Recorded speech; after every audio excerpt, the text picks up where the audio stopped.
সেদিন কোনো কারণে মনটা ভীষণ খারাপ ছিল। তারপর কর্তামশাই বলছিল, "চলো যাই বাহিরে ঘুরতে, মনটা ভালো লাগবে।" আমি কোনোমতেই রাজি হচ্ছিলাম না। সে খুব রিকোয়েস্ট করে আমাকে এই জায়গাতে নিয়ে এসেছে। কারণ সে খুব ভালো করেই জানে আমার রাতের শহর খুব ভালো লাগে। আর এইখানে যেহেতু লাইটিং এর বিশেষ ব্যবস্থা, বিভিন্ন কিছু আছে, তো এইখানে আসলে বিশ্বাস করেন আমার মতো যারা আছে তাদের মন খারাপ থাকতেই পারে না একদম। এইখানে টিকেট কেটেই আসা লাগে। সপ্তাহে ২ দিন বা ৩ দিন হচ্ছে এরকম সন্ধ্যা থেকে রাত ৯টা ৯:৩০ পর্যন্ত এই জায়গাটা হচ্ছে ওপেন থাকে।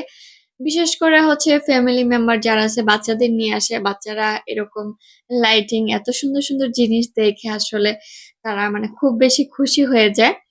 তারপর হচ্ছে এখানে এসে ঘুরে আর বিশাল এরিয়া জুড়ে মানে এরকম ব্যবস্থা ছিল। তো এই যে দেখেন বাচ্চারা এখানে হাঁটাহাঁটি করতেছিল। ওরা খুব মজা পাচ্ছিল। এরকম অনেক বাচ্চাদের দেখি নিয়ে এসেছে তাদের বাবা-মায়েরা।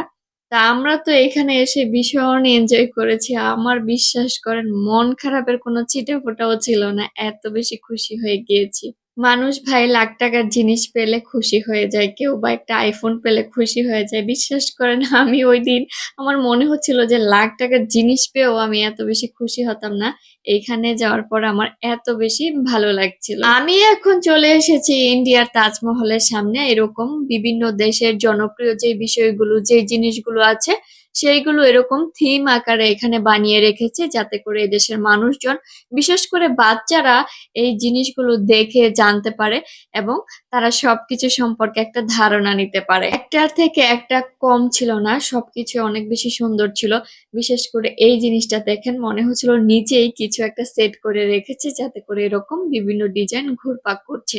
আসলে উপরে যে গাছ আছে সেই গাছের ঢালের মধ্যে মেইন জিনিসটা লাইটিং এর জন্য মনে হচ্ছে নিচেই কিছু একটা আছে। এই জিনিসটা কিন্তু দারুণ ছিল। আমরা সব জায়গাগুলো চেষ্টা করেছি একটু করে ভিডিও করার, ছবি তোলার যেহেতু এসেছি এবং পুরা জায়গাটা হচ্ছে ঘোরারও চেষ্টা করেছি। এদিকে হালকা ঝিরিঝিরি বৃষ্টি পড়া শুরু হয়েছে। তারপরেও কিন্তু ভিডিও করা বাদ দেইনি, ছবি তোলাও বাদ দেইনি।